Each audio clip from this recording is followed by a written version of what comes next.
Several major Tesla news to share today. First, the Delaware judge Chancellor McCormick just overruled a supermajority of Tesla shareholders who voted twice to pay Elon Musk what he's worth. Elon himself replied, saying that shareholders should control company votes, not judges. We'll also share the reactions from Tesla and a number of employees. Despite the judge reducing the attorney fees to $345 million from $5.6 billion, Tesla is filing an appeal. Second, Tesla China just shared their sales for last week, and it's a good one, with 18.6 thousand insurance registrations that is now over 14% higher than last year, and it's the highest month this year. Tesla China also denied the Cybertruck would be sold in China anytime soon, and we're going to tell you why. Third, JP Morgan Chase and Tesla have dropped their 3-year-old lawsuit against each other over the pricing of Tesla stock warrants. This lawsuit started after Elon's August 2018 tweet where he mentioned considering taking Tesla private at $420 per share with funding secured. That led to significant volatility in Tesla's share price. As a bonus, we'll also review all the new features Tesla's adding to cars as a free software update. The list is long with 2 really important new ones. We got Hans Nelson joining us. Always love having him whenever we talk about the big topics like this. Thank you so much. Appreciate you, Hans. Thanks for having me, Herbert. Today's a big day, so yeah, excited about this one. You've got some thoughts on what's happening with the lawsuit. It is the big deal that happened yesterday. Everybody's chatting about it. So let's wrap it up and give everybody kind of the latest. And then at the end, we'll have Alexandra Mertz giving you a long list of things that us Tesla shareholders need to do. So yesterday it was announced that Tesla's bid to get the $56 billion pay package reinstated was denied by Judge McCormick. And Tesla replied, saying a Delaware judge just overruled a supermajority of shareholders who own Tesla and who voted twice to pay Elon what he's worth. The court's decision is wrong, and we're going to appeal. So right off the bat, they just replied immediately, we're going to appeal this. This ruling, if not overturned, means that judges and plaintiff lawyers run Delaware companies rather than rightful owners, the shareholders. Elon replied saying shareholders should control company votes, not judges. Yeah. Elon's approach to this case and then this account, the official Tesla account, really are looking at the whole thing from the high level of first principles. You know, should the shareholders actually get a say in what they can and cannot do? And I think at a high level, that's true. The problem for Judge McCormick is that she's a judge in Delaware, and there's lots and lots of Delaware case law that addresses these questions and kind of tie her hands in how these votes take place, the information that shareholders are provided in advance. And there's a lot of legal minutia and procedural minutia that has to be navigated correctly. And I think that one of the things that a lot of people in the Tesla community are discounting is the fact that there really are strong grounds that Judge McCormick has for some of her objections. Ultimately, I think that her ruling is unfair, to Elon's point, and that especially at the very highest level, the idea that we knew what we were getting into as shareholders when we voted for this pay package, and we should be allowed to abide by this pay package. I definitely agree with that. There's, of course, a lot of nuance that goes into that. And so that's what we'll get into a little bit more as we move forward. But like the high level summary is that this pay package was unprecedented for a public company CEO, especially at the size that Tesla was and is today. And because it is so unprecedented to structure a compensation package the way that this compensation package was structured in the first place, it really opens up these opportunities for it to be challenged in court. That's why we saw the challenge in the first place. And that's why the challenge has been upheld by Judge McCormick. The second vote that we just held this year that allowed shareholders to reaffirm this pay package, I think that, you know, the thing that we failed to appreciate is that that really is immaterial to the verdict that Judge McCormick had initially ruled. And because it took place after she had given her verdict, she didn't have a whole lot of grounds to overturn the ruling that she had made. But because she allowed that evidence to be presented during the trial, but after the verdict, I think that that does strengthen Tesla's case for the appeal. And so I don't know that there really was a possibility for her to change her ruling after she had already given her verdict. So, like, to me, it's not at Yeah. all surprising that we hear Right. today that she's still upholding the ruling that she gave before. But I think that this does strengthen the case that Tesla has going into the appeal. I hope and that Tesla will win that appeal. I think it's definitely possible, maybe even likely. And I am excited about that because this is something that should be probably decided at a higher level court than Yeah. the lowest level court in Delaware. Agreed with you. Most of us, the majority of people, felt that this particular ruling that happened yesterday was going to happen the way it is, anyways. Like you said, maybe the appeal, maybe the Supreme, maybe not, but there's other options available for Tesla. So let's see what the other Tesla employees have, come around replying to this, including us shareholders standing up and supporting Tesla.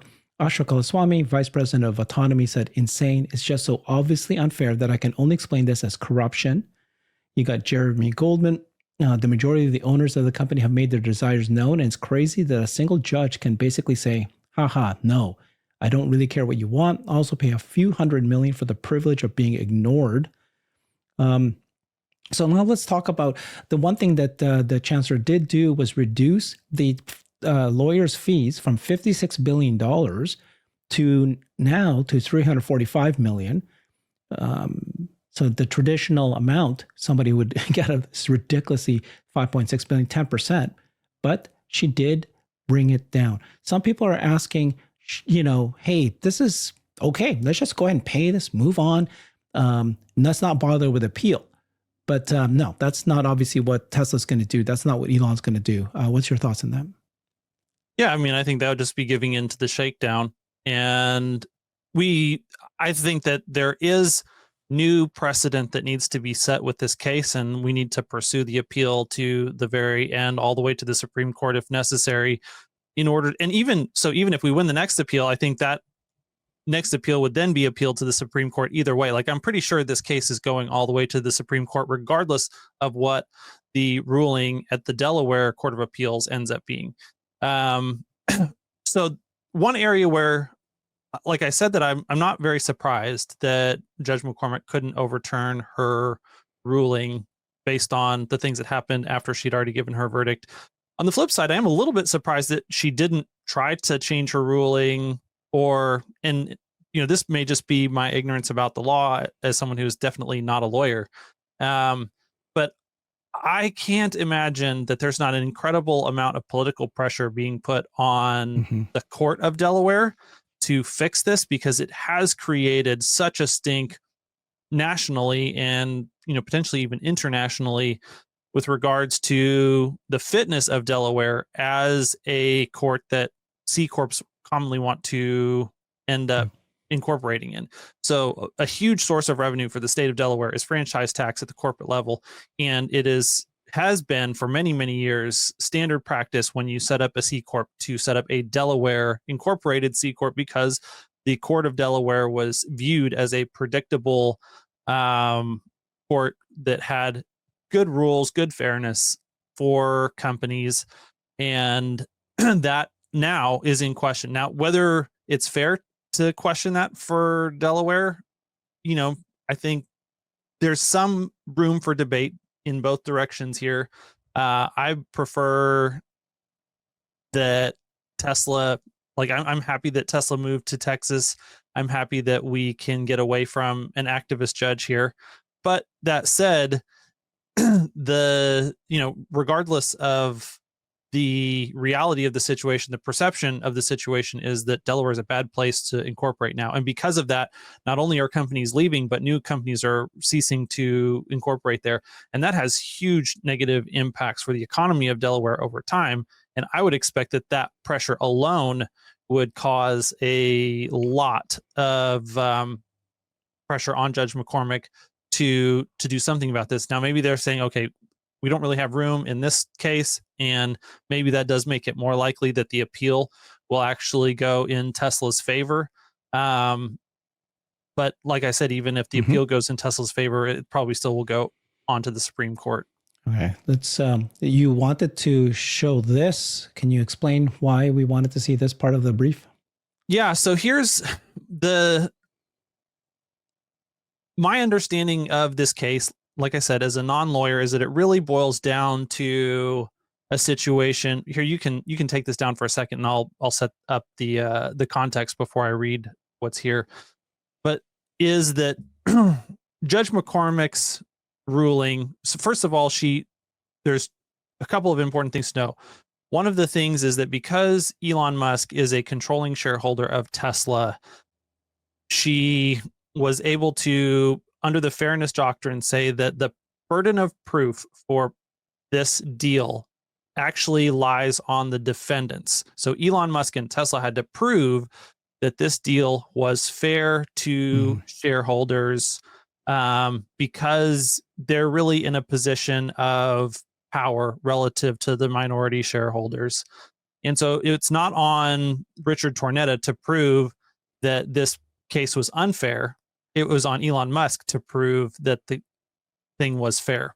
And so in evaluating whether or not it's fair, she basically cites a whole number of things where the board did not approach this negotiation the way that these compensation package negotiations are normally approached in public companies. And if you read through the decision, it's pretty clear that no, Tesla did not approach this negotiation that way. That what she was expecting and what is normal common practice is that these negotiations are really adversarial, and that's what she wanted to see. That it's, and by adversarial, you could think of that as a zero sum, like anything that Elon Musk gets comes at the expense of shareholders, and anything that the shareholders get come at the expense of Elon Musk and his compensation. And in that zero sum frame, then you need more arm's length dealings. It needs to be more, there needs to be more conflict. This is one of the things that she brings up specifically. And then she cites where that's just not how the board members approached the deal, that they were looking at how can we make this a win-win for Elon Musk and for shareholders. And because there wasn't that normal conflict, and because they weren't approaching it as a zero-sum negotiation, but as a positive-sum negotiation, then it fails. It's hard to prove that the whole deal is fair when the entire existing set of case law that is used to prove if something is fair is based on these zero-sum negotiations. And we're just not doing that here. So then after all of that, we get into this paragraph, and here I'll read it and we'll go.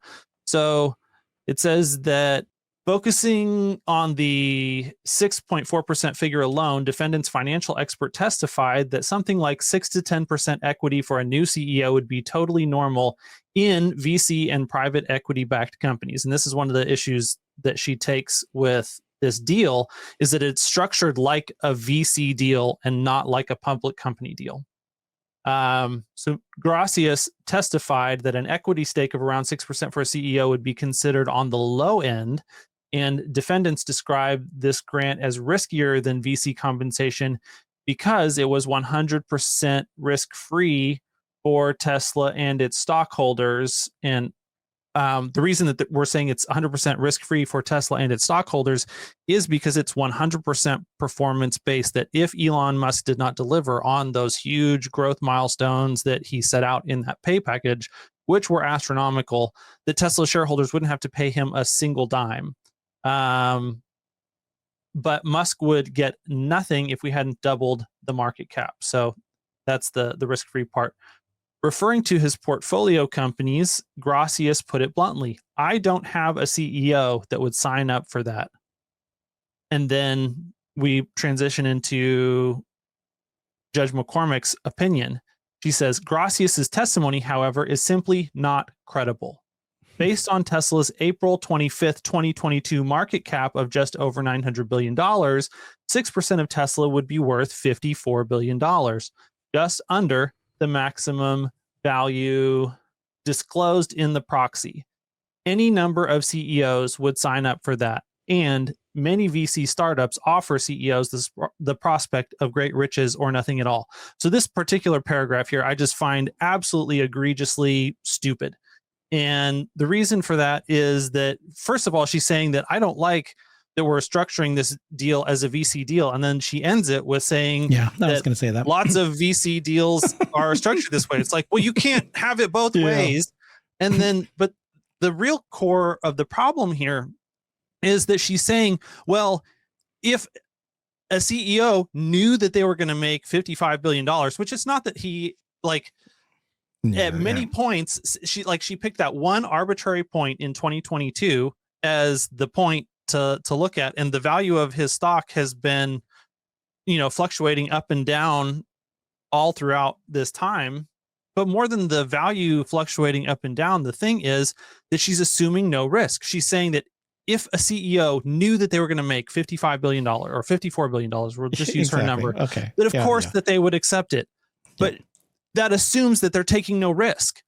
Yeah. The reason that this pay package is valuable to minority shareholders, who are the ones that she's supposed to be representing the interest of, is because of the risk that Elon Musk took.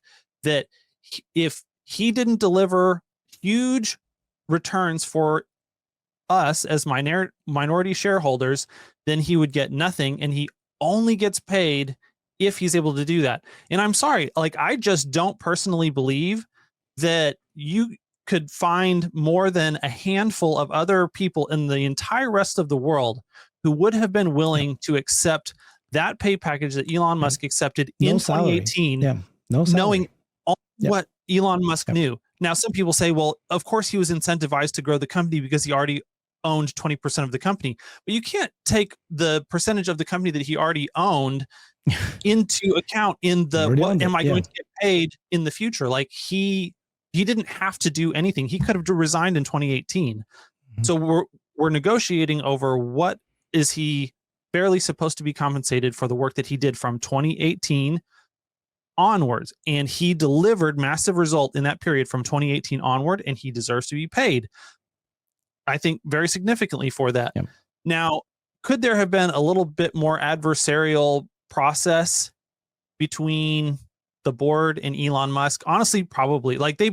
I think, to be fair here, that the board, knowing that this is a completely unprecedented compensation package to begin with, it was really incumbent upon them to make sure that all their I's were crossed, or all their I's were dotted and their T's were crossed, and they just did not do that. And so I think that there is a massive failure here on the part of the board to engage in this process as it needed to be engaged in, since they were they knew that they were a Delaware C Corp. They knew that they had to abide by Delaware C Corp law. And it does not appear to me that the board did a good job of following the rules and regulations and procedures that were in place for the company as it was incorporated in order to make this package defensible in this way. And so I think I am a little bit frustrated there. And I think the reason that they didn't do that due diligence correctly is actually because, to the court's point, they're Elon Musk's friends, and they just didn't they're not thinking about this pay package in the frame that really was necessary at that point in time. I don't agree with that. They did negotiate, and that's why it's we're not going to pay you salary. We're not going to give you anything unless you actually make the market cap. Okay, that's so one-sided. Actually, that's not a CEO perspective. It's so one-sided that there's nothing to negotiate at this point. That's exactly what a shareholder wished to have heard.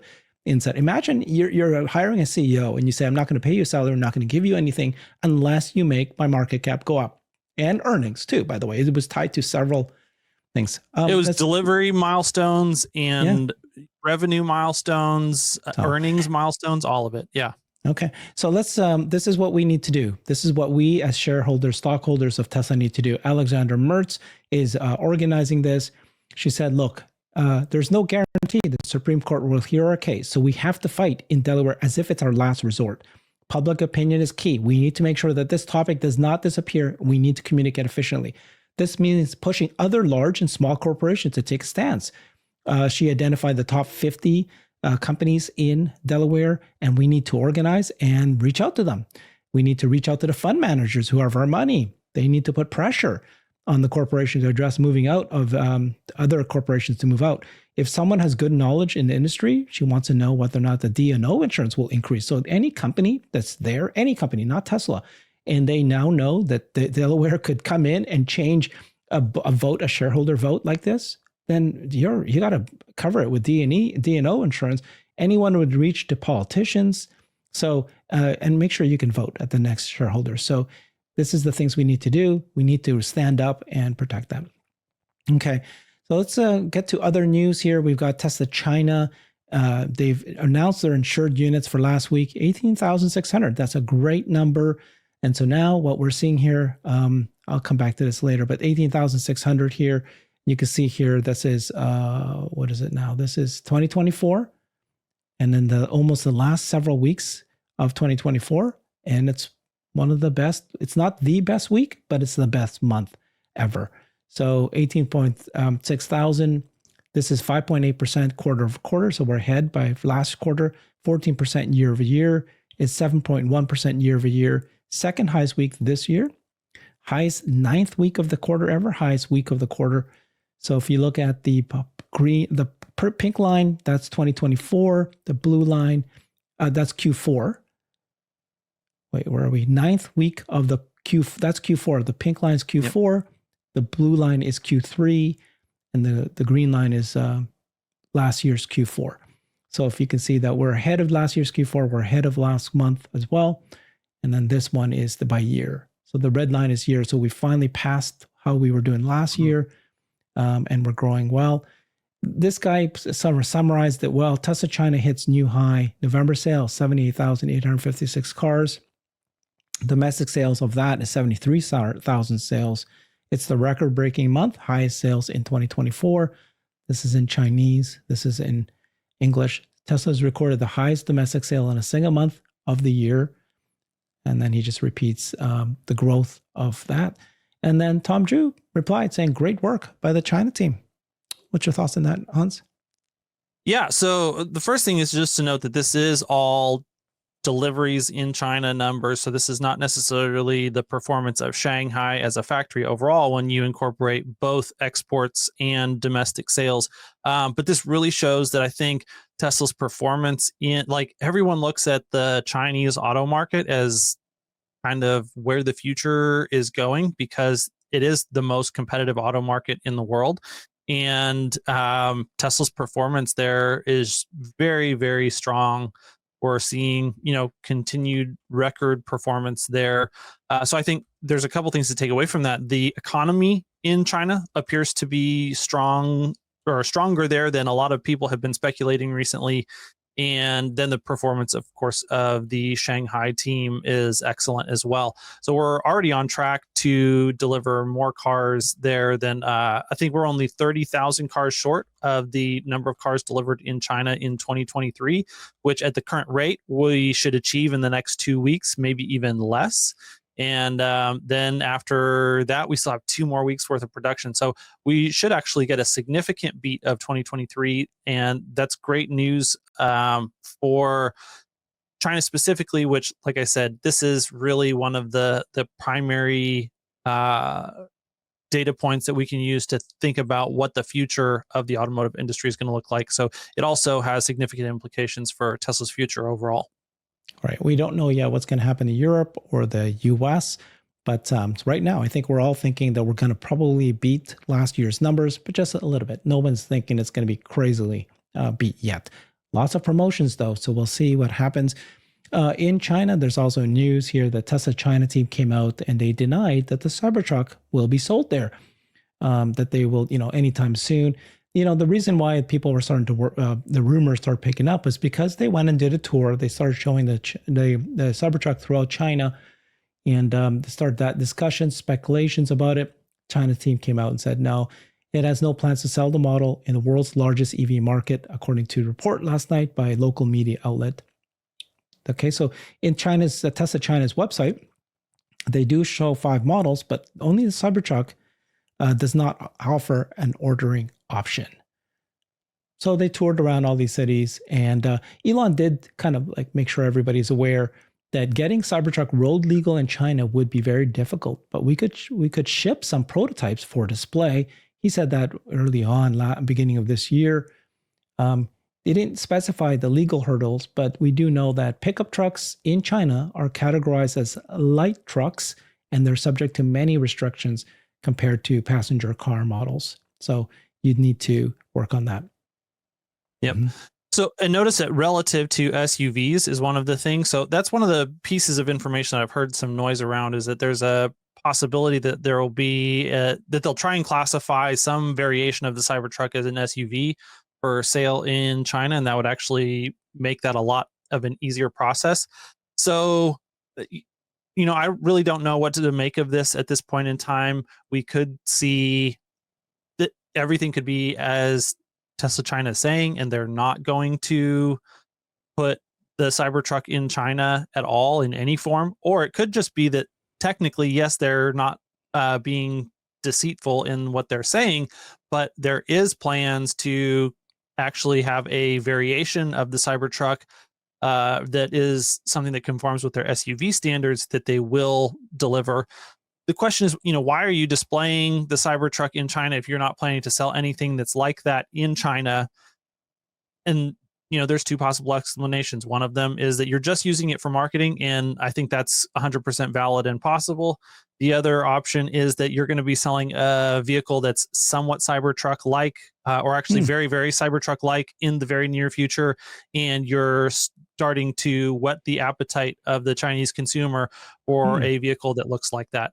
So we'll have to see which one. I think of the two, I think it's more likely that Tesla China is just being straightforward, and there's not going to be any Cybertruck that's going to be sold in China anytime soon.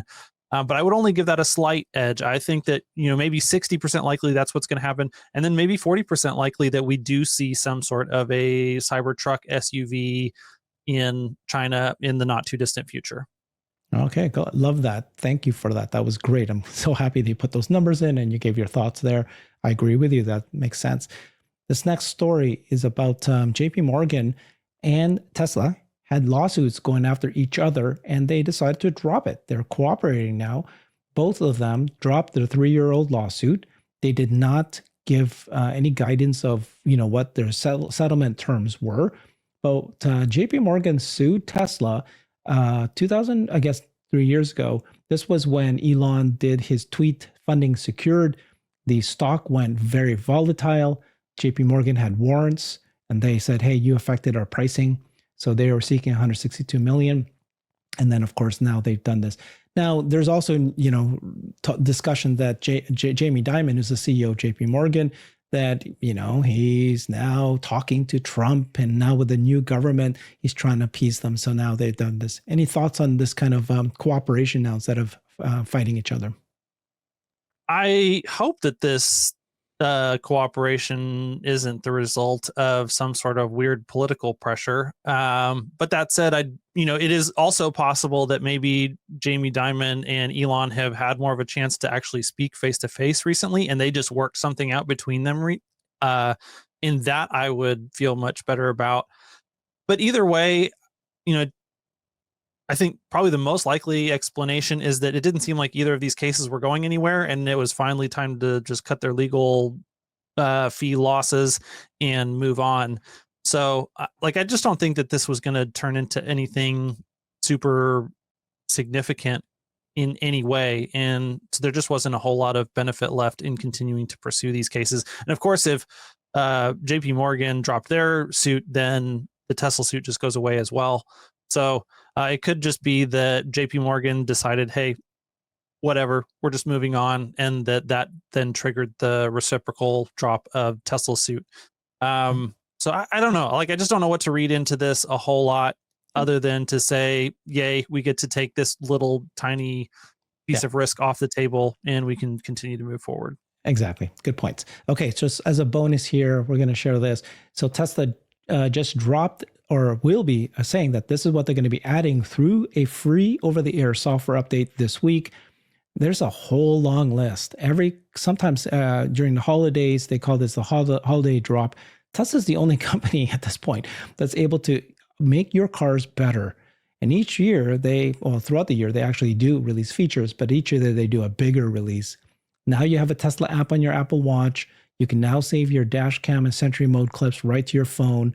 You have Sirius XM, and then all these other kind of features. I won't go through all of them. I think this one here, the rear cross traffic alert, is really important, and I'll explain that a little bit later. I also really appreciate the set arrival energy destination too. So I know for if you're in an area where there's lots and lots of supercharging available, this isn't necessarily a big deal. But I actually had a road trip this past week before Thanksgiving that I went on where I actually wanted this. I had to figure this out on my own because I was going to a destination that was a long way from a supercharger, and then I was going to have to make it back to that supercharger in order to charge on my way back. And, if you don't have, like, if you're going to more rural or off the beaten track destinations, this is major. And so I wanted this specific feature, and then literally, it came right after I needed it. But it'll be great to have that in the future, that I'll just be able to set that directly in the app and can go on. And I also love the detour, like searching along the route with your detour time too. Gotcha. And then you got a bunch of Cybertruck improvements. Fun one is fart on contact. That's if somebody sits on a seat, and then they'll make the noise then. It's just for fun. Just all sorts of features. So I won't go through all of them. Leave it here. You can pause it here if you want to read them. So that Drive Canada said, what was the last feature your legacy automaker added for free while your car is in your garage? So this is kind of all the photos that are associated with that. Lots of features. And this is this beautiful feature I think is important, which is when you're reversing your car, this feature warns you if something is crossing behind your car, like a person or another vehicle. It even plays a sound to grab your attention. It's like having an extra set of eyes.